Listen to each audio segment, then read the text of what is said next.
Oh, hi, good morning, good afternoon, everybody, and welcome to the Rebel News Daily live stream. I am your guest host, Sheila Gunn Reid, just flung into the role about a half an hour ago. So I really don't know a lot of, not that I don't know a lot about the topics that we're going to talk about, but they're going to be a surprise to all of us. So I'll do my best to talk about these things on the fly. Normally, the show is hosted by David Menzies and a rotating cast of characters, but David is on a very special assignment this morning and couldn't be with us. His special assignment ran late, which is why hello, I'm here. But I'm joined by my co-host today, Drea Humphrey, who hopefully is more prepared than I. Drea, how's it going?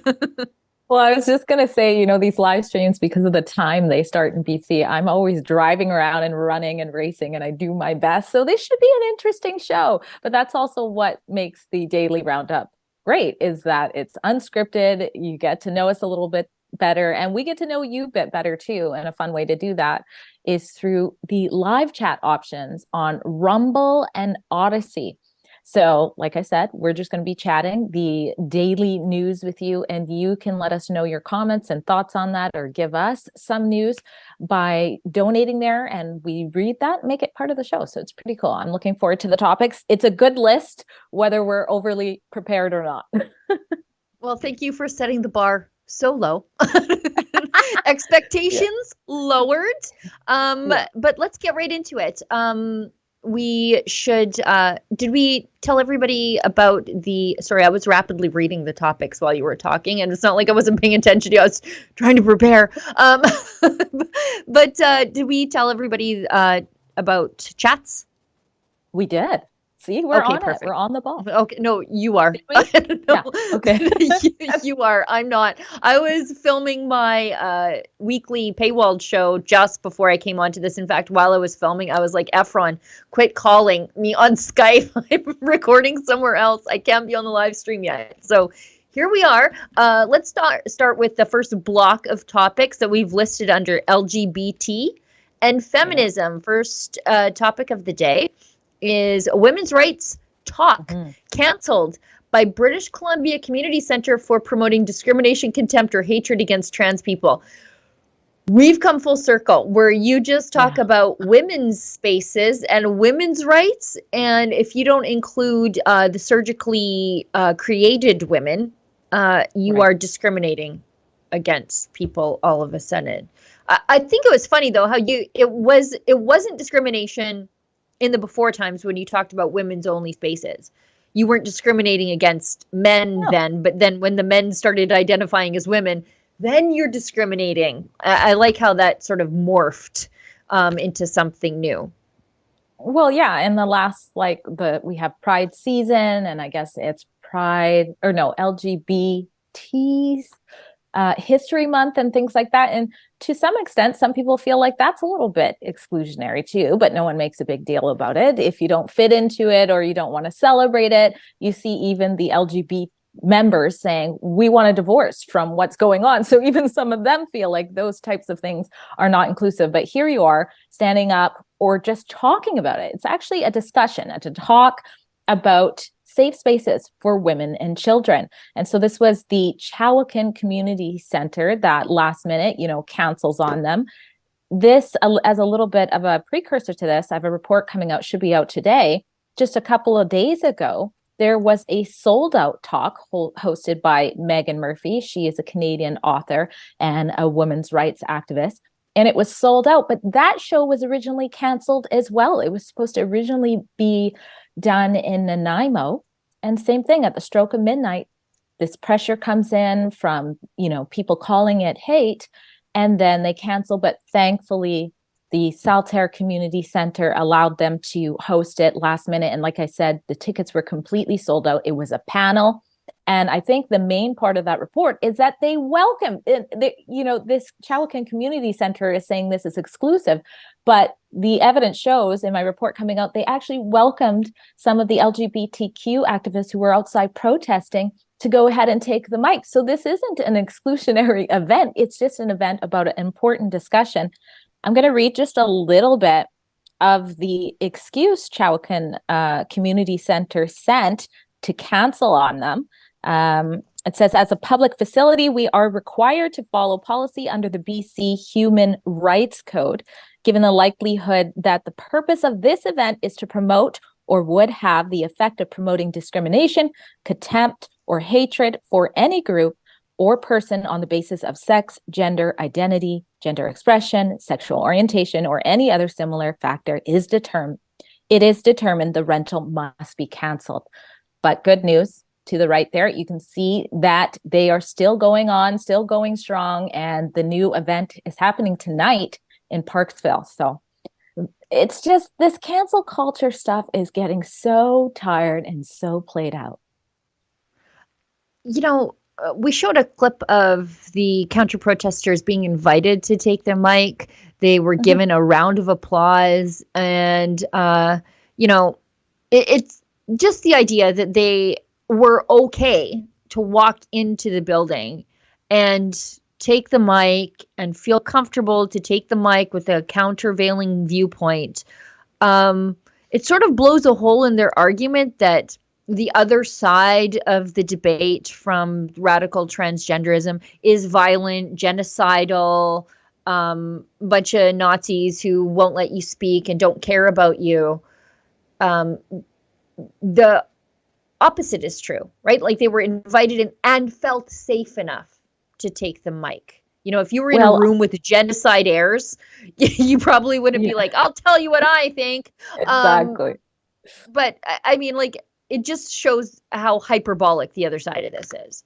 I think they would say they didn't feel safe. I think they did say that when they took the mic, but I hope that they went home and saw that they were safe, because they weren't just invited in once, they were invited in repeatedly. And then when they got in the room, it's like you said, one of them said, you're trying to get rid of our existence. I'm actually really excited about this report, because hopefully, some of the inflammatory narratives that they've been driven to believe from things like the news, I can understand why they're fearful, because you have like unions getting together and convincing them that all of these things, parental rights, women's safe spaces, is about erasing them when it's not. So, yeah. They're really loud and colorful. They're going to be hard to hide. It's hard to erase people who are really loud and colorful. And I don't think that's the effort. I don't care what they do. I just don't want you to do it in front of my kid. That's all. That's all. And I think that's why they don't want us talking to each other. I was talking to Tamara on the live stream about this yesterday. And I think there are a lot of things upon which we agree. For example, I don't want kids who are struggling with gender identity to kill themselves. I just have a different approach to that. I think parents should be engaged if your child is suffering from a condition that will increase suicidality. I don't think that should be hidden from parents, because wouldn't you want 2 extra sets of eyes watching this potentially suicidal child at home? Of course you would. Yeah. So I think parents should be engaged. I think parents should be able to pursue whatever sort of counseling they feel as the first best educator and the person who loves that child the most. I think they should be able to pursue whatever counseling and help they think that child needs. It's the other side that wants to carve out parents that I have a real problem with. Well, exactly. And we know from the data that even after younger people transition, it doesn't correlate with less suicidal ideation. So, so we know that that's not the answer. And some of the people we've interviewed who have detransitioned, I think everyone that I've interviewed that detransition always says they believe something else was going on mental health wise, and they really wish they had gotten that treated. Like Chloe Cole, for one example, I know she says that she was misdiagnosed as being autistic, and that was part of why she wasn't fitting in and things like that. And it would have been nice if she got that diagnosis instead of, led on a different trail there. So these discussions are so important, and it's a shame to see community centers canceling events in their community that sell out. And talk about being scared. There were a lot of people who, of course, when I was filming, they didn't want their guests to the event. They didn't want their faces on there because they're scared they're going to get canceled from their business and stuff. So who's really at risk here? Well, and I noticed some of the signs, and I said this yesterday in your protest, like they have like Soji Saves Lives. So that's the comprehensive sex ed program that contaminates children's minds with sexualized thinking long before they're ready. They say it saves lives. Well, show me the data. Like, show me the data Yeah. where, introducing this sort of stuff to kids actually Mhm. reduces suicidality. There's no Right. evidence of that. I'm sorry, there just isn't. Yeah. Anyway, I could go on forever. And Let's talk yeah. about another thing that's happening in BC. Yeah. We've got John Rustad. He's the BC Conservative leader. The only one who seems to have a divergent viewpoint on these matters in all of BC government. It seems to be quite homogenous, even on the center right, or the Liberal Party. There is not like a Justin Trudeau Liberal Party, although it seems to behave sometimes like that. It's a center right party. It's a coalition party, but Conservatives have sort of united now. BC United now, that's right, because they needed to jettison the stigma of being liberals. However, they were the old BC Liberal Party, and they were a coalition party, so whatever. But the Conservatives need a better alternative than sort of watered down whatever that is, and so they have John Rustad, and he is sort of taking a lot of heat in BC for advocating for parents being involved in their children's sexual education. Yeah. How is this controversial? Of the fourth party. Thank you, Honourable Speaker. Thousands of British Columbians, many of them from minority communities, have been protesting against SOGI 123, which was originally introduced by the BC United Liberals. Parents are concerned about the sexualization of their children in this NDP government's education system.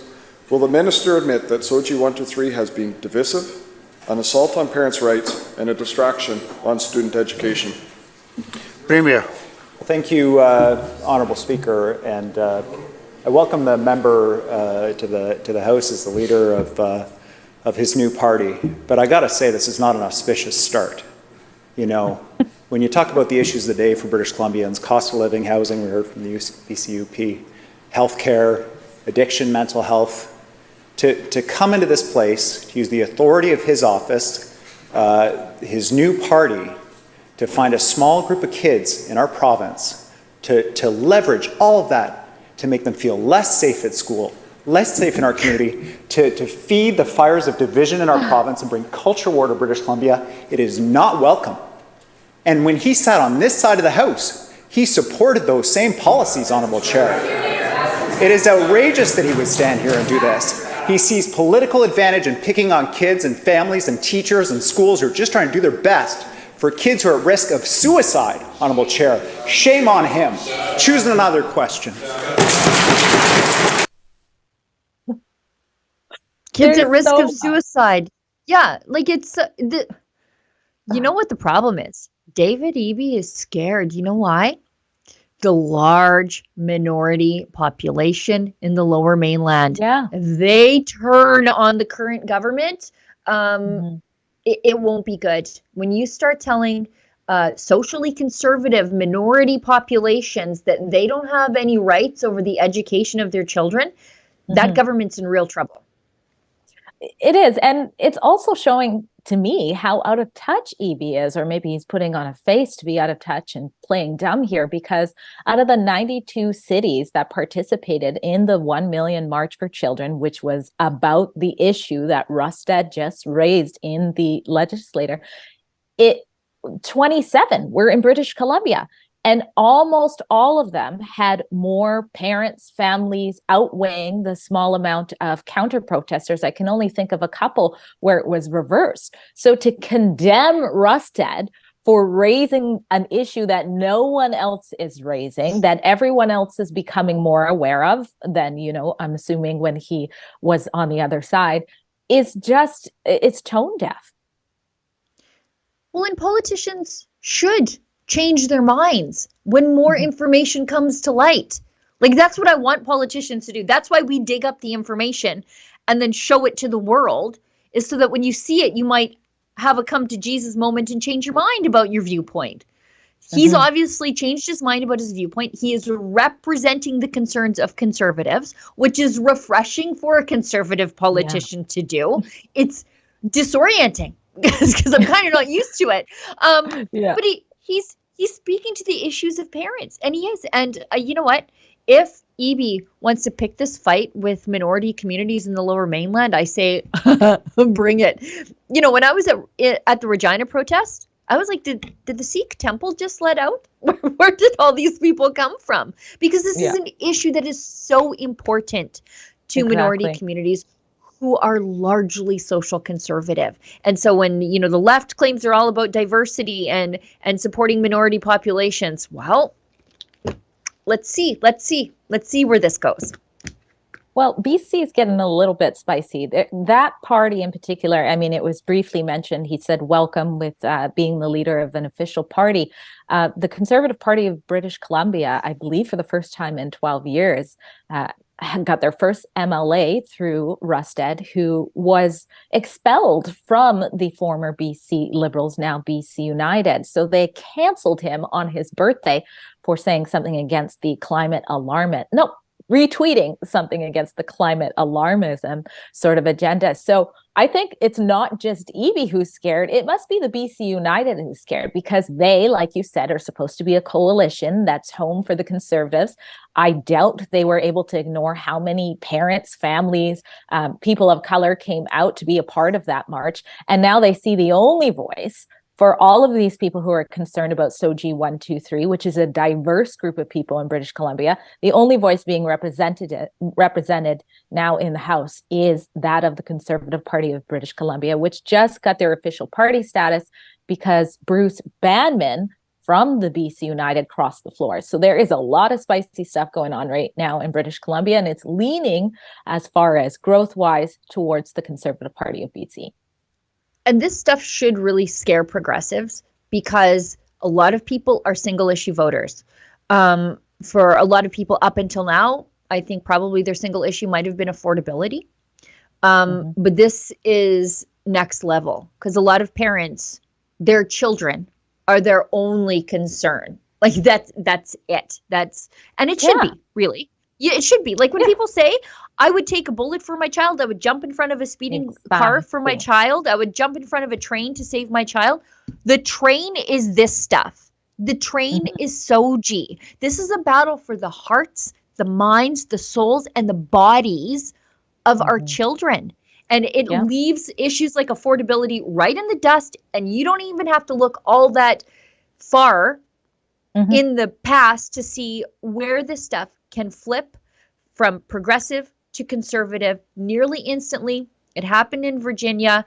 Glenn Youngkin is the governor there in a highly Democrat state, all because of a parents' uprising, because it became a single issue voter. There were single issue voters that had previously been Democrats turn out for him because he was the only person talking about it. Yeah, we'll see. It should be pretty interesting. And again, for Eby to mention, housing, all these other important things, as though this is not important, is just, again, mind-boggling to me, very tone deaf. And I think it's going to come back to bite him in the butt at least a little bit when it comes voting time in 2024, which is just around the corner, if they don't do some sort of snap election to kind of stop what's happening now. You never know. Oh, BC's always interesting, though, because you have the Greens sort of holding the balance of power there. It's odd. True. Anyways, let's next story on the same issue. This one makes me laugh because it goes to my theory that these males competing in ladies' sports, because they put on a ladies' bathing suit, are nothing but a bunch of cheaters. And when presented with a level playing ground, they don't want to play there. And we can see that here. So swimming World Cup category for transgender athletes canceled after, you guessed it, no entries received. The open category to hold on hold after no entrance in Berlin World Aquatics says it will try inclusive initiative again. Well, of course, if you were a mediocre male athlete, why would you want to compete in people who might be close in biological build as you, when you could just go into the ladies category and smoke them? It's perfect. Exactly. That's exactly what it is. And isn't this equality? Actually, I'm just going to touch on what you just said there. That is exactly what it is, because we see way less women who identify as men entering men's sports than the other way around. So this is actually evening out the playing field, and it's equality. Okay, let's accommodate. I'm not saying they're disabled, but we have our, disability Olympics, things like that. So let's accommodate. Let's have a bathroom for you. Let's do all these things. Like, we're not tyrants here. Let's just make things fair. Male-bodied individuals shouldn't be competing with women. It's not fair. It's not rocket this science. is perfect. They know they'll lose, so they don't join the open category, because this isn't about wanting to compete in their sport in a level playing field in fair competition. This is about being better women than we are. Well, and it reminds me of our colleague David Menzies' great coverage with all of the rugby stuff with that man. I think that the name is Ash. He identifies as a non-binary person named Ash. But it also reminds me of why, women might want to hang on to a player like that. Maybe they also don't necessarily want it when they've got a tough, the hardest rugby hitter that he got in the men's league, right? The hardest rugby hitter, and then he comes over to the women's. You want to hold on to that too. You don't want, a transgender league either. No, of course not. Although I would watch the hell out of that. I would too. It would do good. It would do good.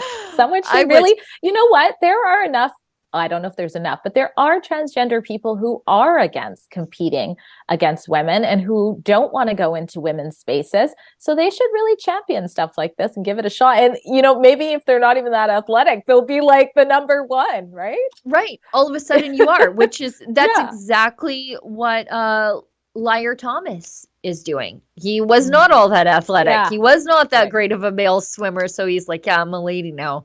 Look at me in this leotard. Wow. Anyway, let's move ahead. Let's skip the Colin Rugg video. The Rishi Sunak. Actually, you know what? Let's show this, because the UK Prime Minister Rishi Sunak, this is shocking to me. He blasts the woke gender cult and says a man is a man and a woman is a woman. I did not expect this from him at all. I'm shocked. Anyways, let's see. And it also shouldn't be controversial for parents to know what their children are being taught in school about relationships. Patients should know when hospitals are talking about men or women. And we shouldn't get bullied. Nice. And we shouldn't get bullied into believing that people can be any sex they want to be. They can't. A man is a man and a woman is a woman. That's just common sense.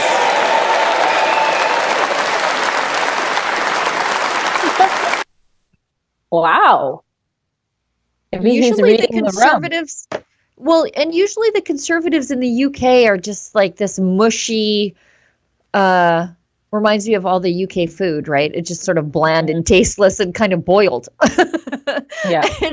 But that was spicy and commonsensical, and I'm shocked. I'm glad you showed It's so weird that being commonsensical is spicy. Like, it should not be. But yeah, that was interesting to see. But I think the UK is a little bit ahead of us. Like, when I think of transitioning children, they were doing that at larger volumes, faster or earlier than we started doing it. That's why you saw their, number one gender clinic get shut down. And I think there are over 1,000 families that came together to try to sue for their young adults who they believe shouldn't have been transitioned. So I think part of what we're seeing there too is that they're a little bit ahead of us in the pushback and seeing that, we've gone too far in this affirm all things trans. And so people are going, if you wanted the LGBT and a little plus, but now kids are being taught there's 50 or more genders. I mean, they can't even learn the ABCs yet at 5, and they're being told there's so many genders, more than 26 letters in the alphabet. So yeah, it was good to see that. By the way, did you see that they added another Q the Why? LGBTQ acronym. I think it means What is questioning. going I don't know. on? But Oh my- I'm worried that we're all just going to be transgender, or at least in the LGBT umbrella, because they keep adding all these Yeah. things. Like I said that they're eventually going to add like heterosexual tomboy. So they're going to add HT, and then all of a sudden I'm in the gender cult. They're going to Well, get I me. am happy. I'm happy because they hijacked the symbol of the rainbow, which is a godly symbol. But now they're so obsessed with adding things that you can see those triangles are encroaching the rainbow. So it's not even going to be Oh, a I know. rainbow flag soon. Oh I my don't know where to gosh. look on that flag. You know, like when you look at stuff and you sort of get dizzy because your eyes are sort of jotting all over. That's Yes. how I feel when I look at that flag, because I'm like, where's my eye supposed to land on this confusing thing? It reminds me of, do you remember when, well, I'm going to really date myself with this Simpsons reference, but when Homer made his first website, and it had like clapping Jesus and chattering teeth and like all these like emojis dancing on this screen, and it was just a pile of clutter and bells ringing. That's my how gosh. I feel when I look at that flag. I'm like, where do I look? What's happening I think it's here? fitting.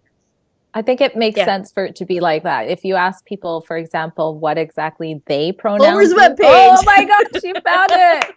Look at Jesus. That's how I feel. That's how I feel when I look at that flag. I'm like, they just keep adding stuff to it, and it enrages me and makes me mad because I don't know where to look, and it makes me a little dizzy. Right. But many of them, like the they don't know what they are. If you ask, like, what is they? It means like, I'm not sure. Like today I might feel like a woman and I might be a man this day, and I'm not really sure. So just call me they. So it seems fitting. Okay, let's keep going. Swiss writer who called a journalist, look, this is probably in poor taste, but is it jail time poor taste? No. Swiss writer who called journalist fat lesbian. You know what? If that were the like least of the things I was called in a day at work, on the internet, I would be happy. But sentenced to 60 days in prisons. LGBTQ groups applaud the decision. They're like, yep, lock up the people who hurt our feelings, and they're not tyrants. This is crazy. Okay, so I didn't get a chance. Yeah, I was going to say I didn't get a chance to read this. Did he actually go to jail for saying that? Or okay, so this. Okay, so a court. Go ahead. Okay, no, you go. You go. Okay, a court in Switzerland sentenced a writer and commentator to 60 days in jail for calling a journalist a fat lesbian, and the decision is being lauded by LGBTQ plus groups. You forgot the Q, guys. There's 2 Qs. On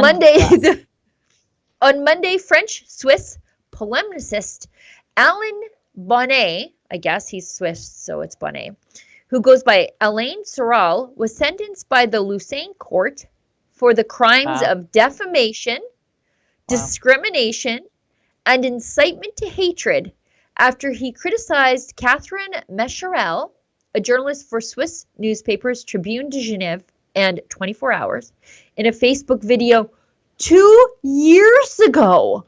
The court has made an important. The court decision is an important moment for justice and rights of the LGBTQI people in Switzerland, said the co-director of a lesbian activist group. The conviction of Alain Sorel is a strong sign that homophobic hatred cannot be tolerated in our society. In addition to the prison time, Sorel was subsequently ordered to pay legal fees and fines totaling thousands of Swiss francs. Holy hell. Like, how is fat lesbian? I mean, it's not nice, and maybe you should lose your job or It's not something nice. if you're a journalist or say that. But how is it even hateful? Like, it's like a description. Like, I'm missing it here. Right. And then how on earth did he get found guilty of this? Clearly, the defamation laws in Switzerland are way different than here, especially British Columbia, where we have the anti-slap law, where you can basically get away. It's been used backwards. I won't get into it because I'm not a lawyer, but basically it's very hard to win a defamation case out here. And I think Ontario too. I'm in shock. This is horrible. Imagine going to jail for 60 days for, something you did two years ago.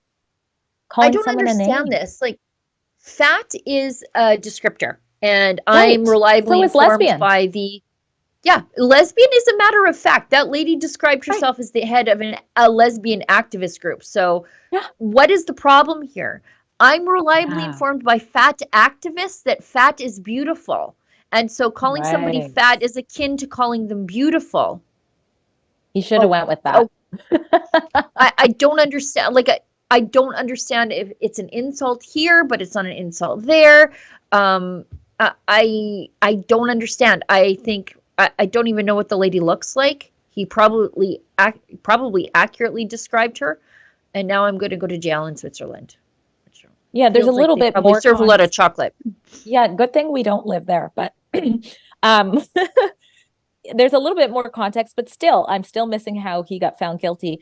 Says, called her a fat lesbian, criticized her work as a queer activist, and said she was unhinged in a social media video. I swear we've done the unhinged title on so many videos and articles. Like, I think we lead with unhinged sometimes.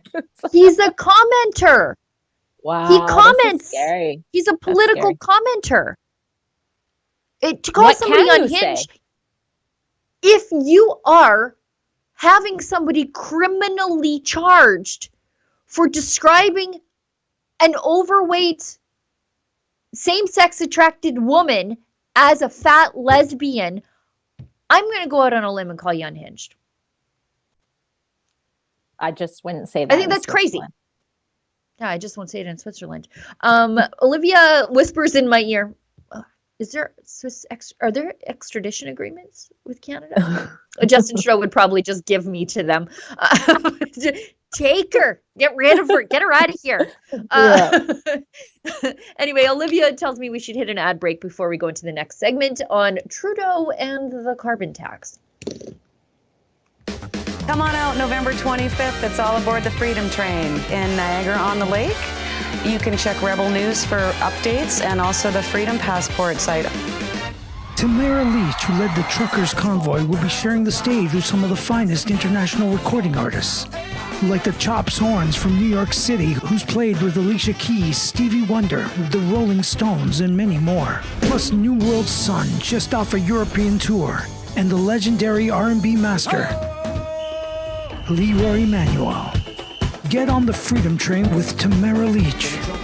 Saturday, November 25th at Niagara-on-the-Lake Central Community Center, 680 York Road.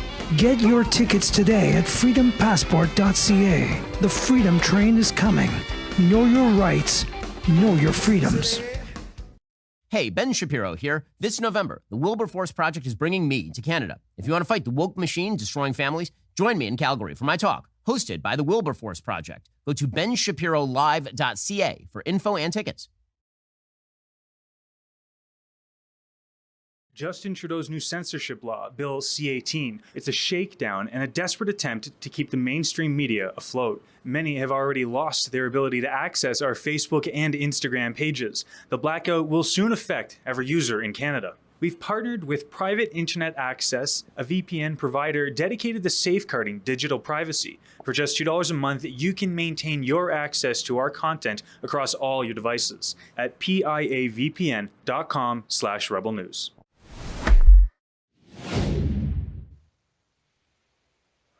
Okay, let's go into Justin Trudeau not knowing about recent Alberta history. But why would we? He forgets to thank us or acknowledge us during Canada Day ceremonies. So, like, why would he know anything about us? That was intentional, man. Oh, for sure. We don't even exist. Although he's finding out the hard way that we do, thanks to our new premier, feisty Danielle Smith, ready to fight with him on everything, which is great. But we've got a video of Trudeau telling a group of Alberta CEOs that unnamed politicians, he's talking about Danielle Smith here, opposed to the Liberals' energy plans, are denying certainty to investors and business leaders, denying workers opportunities, and denying our kids and grandkids the secure future they deserve. Let's let Justin Trudeau talk about this, and then I'll tell you why he's an idiot for this specific reason. There are lots of reasons he's an idiot, but I can deal with this thing right now. Our government has made a significant commitment to being a partner with the business community in our collective work to build a clean economy. We've committed billions through investment tax credits for CCS, clean electricity, and clean technology. Unfortunately, there are politicians who'd rather rile up people's fears and anxieties instead of focusing on what we can do, what we need to do to secure a strong future for our economy. We need to make the very best use of the know-how of our energy industry and energy workers so we can make sure that Canada continues to lead. The politicians who'd rather deny the facts of the matter than take action to meet this moment are denying certainty to investors and business leaders, denying workers opportunities, and denying our kids and grandkids the secure future they deserve. Gotta throw the kids in there. Okay. You got to throw the kids in there for sure. This is an absolute idiotic statement for him to make because Albertans are not hard of remembering. We just lived through the NDP here from 2015 to 2019, and we know what their anti-energy policies did to our oil patch. It caused nearly immediate flight from Alberta. All these multinational oil companies said, you know what? It's a lot safer to do business, economically speaking, in Kazakhstan, where you or places where you just pay the local warlord off, so that you can do business there. Iraq, where like it was easier to do business in the parts of the world where ISIS might come and just take your drilling platform from you, than to do business here in Alberta. We had companies just pack up and leave, and with that, it was like nothing to hear every day of 800 jobs lost here, another 600 jobs lost there. It was constant. There are people who tell me stories of what it was like to work in downtown Calgary during those days of the NDP, especially in their first little bit after they passed the carbon tax that they didn't campaign on. Businesses were blindsided by that. And then they just said, you know what? We're out. There would be a lineup of cabs on Monday morning at those head offices and people coming downstairs with their belongings because they had been laid off. And one of my colleagues here at Rebel News, Holly Nicholas, was one of them. She's a geologist and she reported for us for a few years before she went back to school, but she was one of those laid off geologists. Wow. But just to, in February, Devon Energy left, Apache left, Statoil left, EOG left, Shell withdrew an application for an oil sands mine. ConocoPhillips sold a massive land package in November 2015. Wow. Guess when that was? That was right when the NDP carbon tax came. Murphy Oil sold its 5% interest in Syncrude to Suncor. Chevron left. And they cited high operating costs. Well, what would have added to those high operating costs except the NDP's anti-oil agenda, including the carbon tax? Diamondback Energy had big losses. It was just everybody left to the point where and now there's so much stigma attached to being a Canadian oil company that TransCanada changed its name to TC. Because they needed to obscure the stigma of actually being a Canadian company. We have the world's third largest provable oil reserves. And you cannot get an energy project done in this country. And for Justin Trudeau to say, oh, it's politicians like Danielle Smith who were saying, we're pro-oil and gas. They're the problem with investor uncertainty? Really? Are you crazy? Saskatchewan shares an oil field with North Dakota. During Justin Trudeau's leadership, guess where all the oil companies parked their projects? Not in Saskatchewan, which shares an oil patch with North Dakota. They went to North Dakota, and there's a reason for that. It's just a lot safer to do business there. Oh, this is so sad. I mean, preach it. You said it all right. And people aren't going to forget that. And how do you give your kids a good future? I don't know, by succeeding, making your province, wealthy. And it's ethical oil. It's not, trash oil. It's something that we should be proud of as Canadians and, of course, Albertans. And it shouldn't be attacked. TC changing their name, I assume, also has to do with the attacks that some of them did experience from, extremists and things like that. So it is good to see Premier Danielle Smith saying enough is enough. We're not playing these games with you. Common sense. It all comes down to common sense. I think that's what's going to win in quite a few elections. Whoever is just literally making sense, because everything Trudeau just said there makes absolutely no sense. I can give you the numbers, actually. BOE report, which is a great oil patch centric website. They broke it all down. After the NDP took power here in Alberta, over the next 4 years, investment fell year after year. Compared to 2015, when $75 billion was invested in Alberta, in 2016, 17, and 18, they only saw $60 billion in capital spending. If spending had held from 2015, Alberta would have had an additional $45 billion in capital just kicking around the province. Wow. And that's because the Alberta government fought against pipelines and they were supported by the feds. So, So, and how many jobs? How many jobs were lost? Like tons. Oh, it was, I think, approaching 100,000 at one point. Wow. And so the NDP, to obscure that, they went on a massive government hiring spree. I think they hired about 40,000 into the provincial government, 50,000. Anyways, there's a massive government hiring spree to try to obscure the real unemployment numbers. And for gender inclusivity hires. Yeah, well, exactly. And even if you're not in the oil patch, even if you don't care about the oil patch, you couldn't care less. All these attacks on the energy industry make your life more expensive. It makes food more expensive at the grocery store because of inputs to farmers, transportation costs, refrigeration costs, everything, your home heating, the ability to drive your car, getting your kids back and forth from hockey and soccer and driving to work. Everything you do and touch is more expensive. And wear and eat is more expensive because of these attacks on our life-giving, life-saving energy industry. Cap should hire me. People are seeing. Yeah. You should be. No, we need you. We need you. Okay, let's move ahead because it's gotten so bad on the East Coast. The Liberals are starting to break ranks with the Liberals on the carbon tax. So we've got 3 New Brunswick MPs criticizing Justin Trudeau on the carbon tax. These are Liberal MPs who are doing this.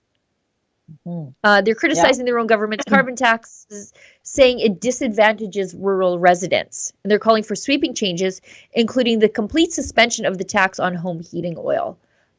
This makes me very happy, but it's not just New Brunswick rural people.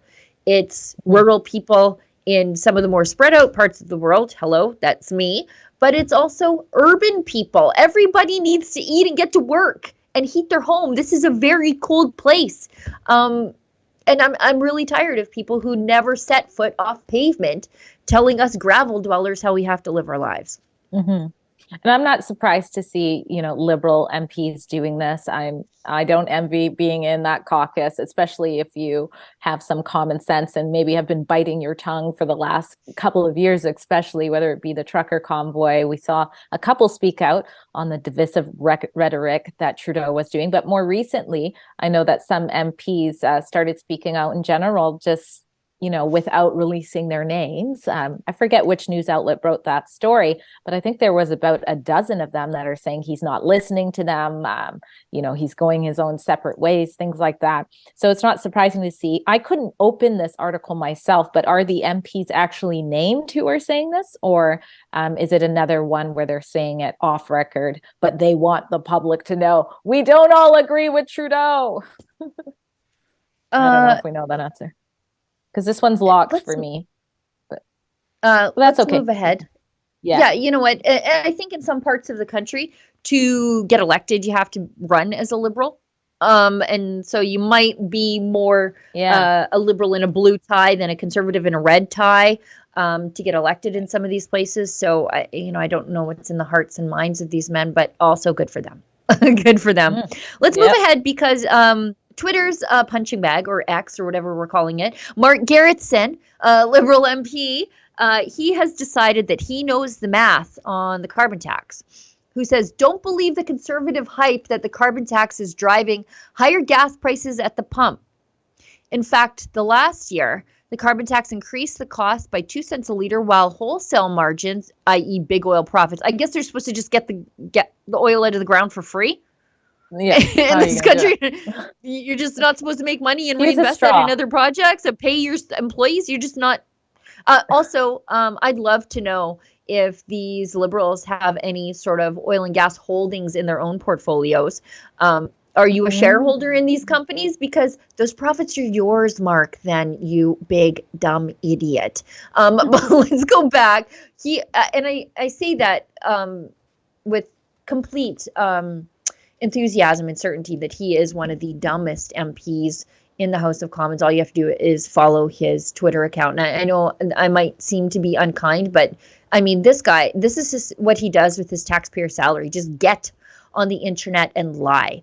So he says big oil profits accounted for 18 cents per liter. Well, wouldn't you know? You want to know what the federal carbon tax is per liter? 14.31 cents per liter. According to, this is government data. Right. The federal carbon tax is 14.31 cents per liter. So almost as much as the oil companies who are investing to get this product out of the ground. They are taking as much of a cut as the companies that are building these massive projects and employing thousands of Canadians and investing in our communities. If you've ever been to an Alberta oil patch town, everything is sponsored by Suncor, Syncrude, Cenovus. Like the oil companies build everything. Fort Saskatchewan is built by Shell. It just is. But besides the federal carbon tax, then you've got the excise tax, which is a flat rate of 10 cents per liter that the federal government charges on gasoline and 4 cents per liter on diesel. So they are actually taking more in tax than the oil companies are taking in profit. Mark. Yeah, it's robbery. And then, again, this is during a time where families are struggling with the things that, David Eby mentioned earlier, the cost of living and things like that. So it's criminal, in my opinion, to be charging something like that. And where's the math on how that's even justified? Because it's not. So, but I guess you have MPs like him going on there and just saying the lie with a straight face so that somebody believes it. It's like, oh, it's not their problem that I'm spending this much on gas. British Columbia's gas is it's out through the roof. Although I heard it's going down this week, so we'll see if that's true. We don't have to own cars. We can just, do what Chrystia Freeland does, because she doesn't own a car, right? We just pay for a driver. Unless we feel like speeding. Unless we feel like speeding, then we'll drive. Right. And then the cop is kind to her and gives her a ticket that doesn't get her charged with dangerous driving. Yes, I know. Let's hit an ad break so that we actually hit 2 of them, and then we'll talk about MAID after the break. So medical assistance in dying, and then we've got a few chats. And then we can't go long because it's managers meeting day on Wednesday. Canadians are grappling with news blackouts on social media due to the Justin Trudeau Liberal government's Bill C-18. This new piece of legislation demands that social media platforms pay the government for news shared by users, which is an inconceivable task for companies like Meta and Google. So, as a result, they have decided to preemptively block all Canadian news content, including ours at Rebel News. In response to this, we have since teamed up with VPN provider Private Internet Access to ensure that you can continue to access all of our content across a broad range of platforms while also maintaining your privacy. For only $2 a month, you can bypass Trudeau's new censorship laws while you safeguard freedom of speech and continue to get the news that matters to you the most. Visit piavpn.com/rebelnews to take advantage of the 84% discount and 4 months free. As a bonus, PIA has all of its servers located in the United States, not China, and they automatically delete user data from their servers to avoid leaks and government subpoenas for information phishing expeditions. Don't delay. Head over to piavpn.com/rebelnews to stay up to date on the news in Canada and protect your access to it. Don't delay. You don't want to be left behind. All right. Let's move ahead to one of the other reasons that Canada is terrible, and that is the treatment of the vulnerable in this country. Oh my I know what a goodness. bleak segue. But as people at home know, Canada has one of the more extreme euthanasia protocols in the entire world. You do not have to receive your euthanasia from an actual doctor. You can receive it from a healthcare practitioner, which can mean a pharmacist or a nurse. We are advancing efforts to give it to people who are mentally ill in March 2024. Currently, right now, you can qualify for medical assistance in dying, as they like to call it, to sterilize the euthanization of the vulnerable and the difficult. You can receive it if you have a chronic, not just illness, chronic, I don't know what the right word is, situation, where you are not satisfied with the treatment that you are receiving to alleviate your suffering. And so you can be diabetic. You don't have to be fatal with anything. Just have a chronic situation. Diabetic, homeless, MS.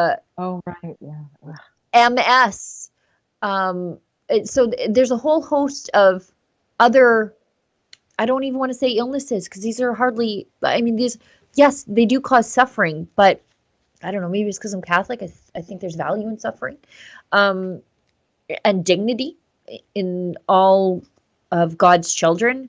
But in Canada, if you, in March 2024, you can just, if you are having a suicidal episode, I don't even know why we have suicide hotlines in this country anymore. Why are we trying to stop this? You know, like when you can just go and talk to your pharmacist about ending your life. And I think even for some illnesses, they've removed the wait time. We used to have to wait 14 or 10 days to see if you're in like the right frame of mind. And that is not the case in most circumstances anymore. When Canada first adopted euthanasia, they said, oh, no, there will be safeguards that your death has to be nearly immediate, like in the very foreseeable future. You can't just have a fatal diagnosis where you have like a chronic creeping disease that will lead to your death years down the road. Now used to have to be in the foreseeable future, like soon. Now it's none of that. It doesn't even have to be fatal. You can just end it all if you're not satisfied with the quality of your medical care in this country, which I don't think anybody's satisfied with the quality of their medical care in this country, because we have publicly funded healthcare, which means you have publicly rationed healthcare, and surgical delays forever. It takes 2 years to get a knee surgery. So maybe you want to end it all. Just look at the Canadian government for help. Anyway, the video we have to show after my big rant there is that we, members of the Euthanasia Prevention Coalition, they are explaining why Canada's radical euthanasia approach is morally corrupt. Sorry to have cut you off there, Drea. No, it's good. In 2014, I lost my brother, and I have never been the same since. I've gone through several traumas and stressors since then, culminating in a range of serious mental health symptoms in 2018. That year, I was hospitalized 5 times, one time for 5 weeks, including a stay at the acute psychiatric unit. And it was one of the worst years of my life. when I was discharged, my father had to keep my medication in his room to keep me safe. And at one point, I was so depressed I didn't leave the bed or the couch for weeks on end, leading to my sister becoming so concerned that she called the ambulance. If MAID had been presented as an option to me at that time, as a solution to the emotional pain and distress I felt, I may not be here today. It was a really rough time, and it's only the care of the psychiatrists, psychologists, pharmacists, social workers. It's only through their care at the hospital that I was able to get better and move through that time in my life. When I then started trying to recover, I found that I couldn't. I think my first time trying to recover, I lasted 85 days before I relapsed. And then every time it was shorter and shorter. And I got to the point where I figured, I'm not going to be able to recover this. I will never get better. I'll just have to live with this for forever. And so facing down the prospect of, the rest of my life being, 1 year after another of amorphous existential suffering, I figured that death was my only solution. And so I first attempted suicide when I was 15 years old. And I attempted suicide 7 times in the 2 years of particular acute pain, although the depression and the struggles with mental illness continued long after after that acute period. I never sought treatment, and if you had offered me medical assistance in dying in that moment, I would have taken it, because I really genuinely believed that death was the only solution to the suffering that I experienced. With Bill C-314, we would be reversing the decision to extend medical assistance in dying to people whose sole underlying condition is mental illness. We know that it's not a possibility to predict whether someone with mental illness will become better or worse. Psychiatrists can't predict it, and oftentimes we put an emphasis on suicide prevention measures for people like me. Talking to a friend, asking them if they have a plan, being there for people that we notice are acting differently. All of these suicide prevention measures, I think, are what we need to emphasize when it comes to care for vulnerable people. And as Canadians, we can't do both. We can't put our emphasis on preventing suicide while also presenting MAID as an option for people with mental illness. And so I would ask people to consider that, to hear the stories of those who experience mental illness, to speak to those in your community who experience mental illness, and to really think about what it means to be offering suicide assistance to those who need suicide prevention. Thank you. Yeah. She nailed it at the end there. I mean, this is just so evil and wrong. As a mental health professional, it makes me really sick to my stomach. There are so many times where people struggle with thoughts of suicide for a variety of different reasons. And the lady who said it's a team of people that come together that should be talking about helping you get through it, not ending your life. And there's so many people. I mean, sometimes it's as simple as getting off of your meds where you start to have these feelings again. And most people are just simply not in their right state of mind. How on earth are we leaving that up to them to end their life? Something so extreme, so drastic. Again, I just feel nauseous that this is the country I live in, that they do not value the sanctity of life whatsoever. And then on the other hand, the same people are defending child mutilation as some sort of form as preventing transgender kids from suicide. So you can't even buy that narrative if they're okay with something like this. That was exactly the point that I was going to make. Out of one corner of their mouth, they're saying we must do these things because we have to prevent a suicide of transgender children. And I agree, we must prevent that suicide. I just have a different viewpoint on how we can do that while simultaneously offering medical assisted suicide to the mentally ill. It's horrific. It's eugenics. It is like eugenics. And then, the harvesting the organs of these people, seeing them as just the raw materials. Gross. It's gross. We've got this also a video from Amanda Achtman. She's a pro-life advocate. just a phenomenal, smart woman. And she's got a video from a woman named Christine. She's in her 80s, and she got a tattoo that says, "Don't euthanize me." I think it's to prevent someone from making the decision on her behalf. Let's show this. It's look at this cute little lady. She looks like everybody's grandma. So cute. With a tattoo. I was born in 1935. When the war broke out, we were in London. I would have been 5 years old at the time. I came to Canada from England in 1957. Came to teach at a little country school in Saskatchewan, and I married a local farmer. He was a good Catholic, and he was quite willing, as I was, once I discovered after a few years that I couldn't have children, possibly. He was willing to go along with adopting the children. I got 7 of them. It was just lovely. I was married to him for 36 years. He used to sometimes say some peculiar things. First of all, they thought he was bipolar, and then they put him on some medicine, but it didn't really work. He was paranoid schizophrenia, which he was. So then what happened, Christine? What did you do about this? The last 10 years, I look back on it as a reign of terror. I was scared stiff of it most of the time. Everything was piling in on me, and I couldn't see any way out of it. I just reached the end of my tether. And then I decided I was going to take, I had some pills that the doctor had given me. I was very much on edge, and I just decided I'm going to swallow these. I'm going to get to sleep, and that's the end of it. It was so wrong. I hadn't really thought about it one way or the other until after I did it. Because then, right after I'd swallowed everything, then I was concerned about the kids. And began to realize how wrong it was. And so I got help. The kids I adopted were just so precious and so important.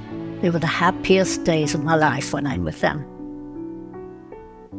How do you know for sure that you never want euthanasia? Euthanasia is suicide.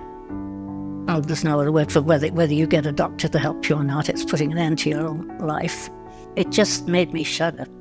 People don't realize how short life is and how precious it is. We've lost our respect for life. We've lost respect for our own life, that it's a gift from God. Tell me about the story of the tattoo. During the war, they printed these cards, and you're supposed to carry them in your wallet, and it said, "I am a Catholic. In case of accident, please call a priest."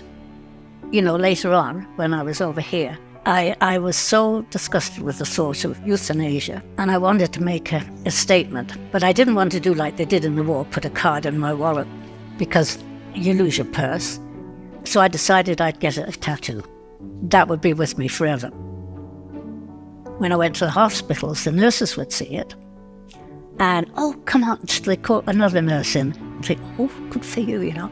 And doctors walking by would give me a thumbs up, because none of them wanted to be involved in helping live people to kill themselves.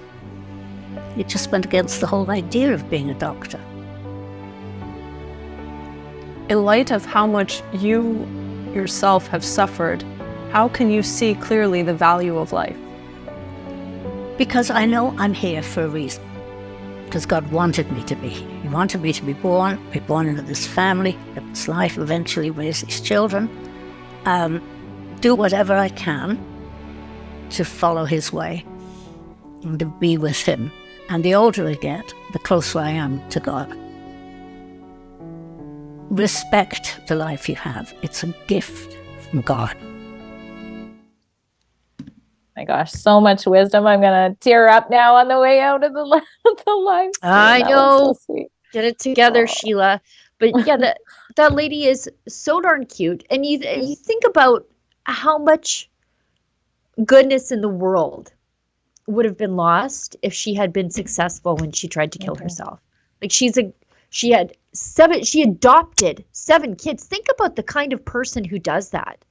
Yeah. And then to struggle with a husband who is mentally ill, of course, she was crushed under the burden of that. But now she's a grandma, she's inspirational, she's fighting for the health of other people. Nobody that has ever attempted suicide is regretful that they failed. Nobody. Yeah. Our friend Andrew Lawton, he's been very open with his suicide attempt, and he's written extensively about that. But he's the person who sort of said that phrase, and I thought, yeah, of course. Everybody you know who tried suicide and failed is so grateful for their failure in that one act. Nobody regrets living. Nobody does. And that should be our takeaway here. And, if the Canadian government had their way in 2024, people like that lady would be able to euthanize themselves. It's just a tragedy. It's a tragedy. Anyway. Well, we have some chats to end the show with. A $10 donation, thank you very much, from JCMN84 says, even pro-transgender study trumpeting infrequent detransitions shows youth 8.1 years average starts with 317 patients, followed only 5 years after initial social transition, 7.3% retransitioned. Wow. So only 5 years later. I just did an interview with a man who detransitioned over, I think, 17 years later. So wow, that's crazy. We should before we move ahead, we should touch on one thing that to our great regret we didn't cover as adequately as we could have. However, we don't have the infinite resources of the Trudeau colonized media. Last night in Manitoba, the province flipped back to the NDP. Wab Kinew, just a guy I don't appreciate. Wab Kinew whatsoever. And I think I should probably do a more deep dive into who Wab Kinew is and what he's done in his past for Canadians who should be concerned that now he is the premier of one of the prairie provinces. But they swept into majority last night. I think it was almost a complete total wipeout in Winnipeg. And I think a lot of it has to do with how terrible Brian Pallister was and as a PC leader. And then he also didn't give a lot of runway to his successor. And so not a lot of ability to repair the damage that had been done between the government and the populace during lockdowns and arresting pastors and all those things. And so anyways, good luck to you, Manitoba. As an Albertan, I empathize greatly with what you're about to go through. And we'll try our best here at Rebel News to hold your NDP government to account for all the horrible things I'm sure they're about to do to you. Anyway, on that sad note, I'll just read another one. Snowy Roof donates $5. NDP, speaking of the devil, are crying about job loss due to Danielle Smith's pause on the green energy. The NDP may have forgot about their job exodus, but we haven't. So that's exactly what you went into great detail about. Absolutely correct there. Yeah, and all those people putting up solar panels, if you would just get out of the way of the oil patch, which is currently experiencing a bit of a boom thanks to Danielle Smith, just go. They're hiring right now. Go over there. If you are just got laid off because you're putting up solar panels, government subsidized solar panels, might I suggest you get a job moving drilling rigs, or go be a lease hand on a drilling rig. There's lots of money to be had there. You're going to have to do some cold, hard work, but it's good for you. So I don't know. I don't have a lot of sympathy for people who are losing their government subsidized jobs when there's lots of other jobs to be had in this province. Did we talk about, did we get Kevin Tennant's chat, $5? Very few Alberta children in hospitals during the pandemic, but lots of panic. Seriously ill children, some on dialysis due to poor food handling. Hardly a peep. Thoughts? You know what? That is so true. So there was a very recent outbreak of food poisoning, which caused some children to be on dialysis and hospitalized. It broke out because of contamination, I think, at a central kitchen that multiple daycares relied on. So these are little tiny little people.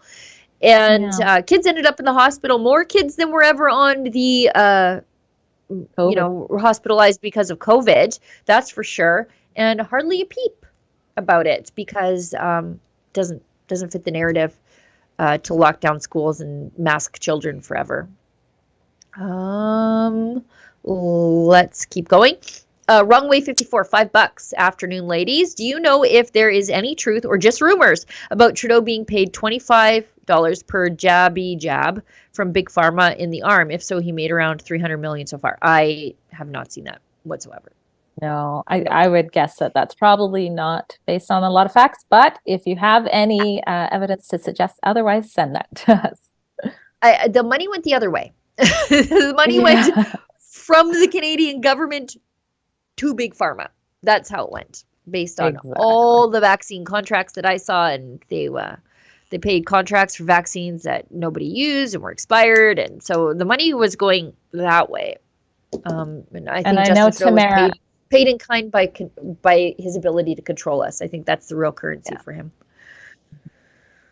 Okay. All right. Okay. So sorry. Yes, you got the ones that we missed, or I missed. So JCMN84 donates another $10. Thank you. Says at least once, ignoring the impressionability on children to transform attitudes or behaviors being taught and promoted denies common sense. So, yeah, I mean, that's true. That must have been what we were talking about earlier with ignoring that. So, yeah. And another $10. Oh my gosh, thank you. You're paying for the lights to stay on today in this live stream. Thank you so much.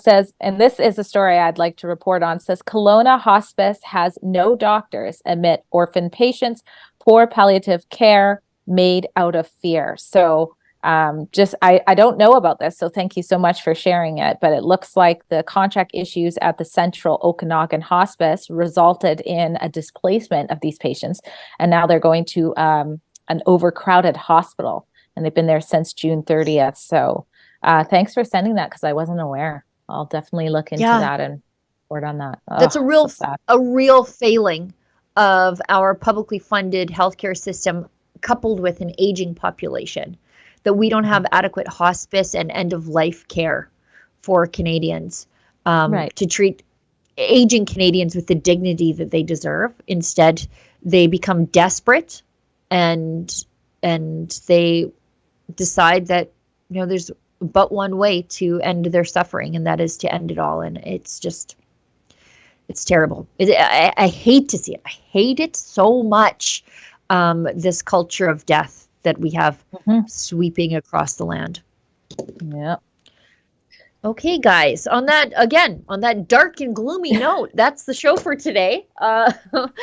Thank you, Drea, for being a little bit more prepared than I was, although I think if you tuned in halfway through, you might not have been able to tell. Thanks to everybody who tuned in at home, everybody who works behind the scenes at Rebel News to make sure the show is there for you to click on whenever you want to watch it. Drea, thanks so much for being my co-host today. Thanks to everybody who pitched in a few bucks to keep the lights on here at Rebel News. We take no money from Justin Trudeau. We rely on the support of you at home. And so we know that Justin Trudeau is leaving less money in your pocket than ever before. So we appreciate you choosing to spend your money with us. And as David Menzies always says, although I don't think he takes his own advice, stay sane. The Liberal NDP government increases the carbon tax on farmers who grow the food, on truckers who transport it, on manufacturers who process it, on retailers who sell it. But oh no, these higher taxes certainly don't impact the price of food when Canadians buy it. They don't believe them.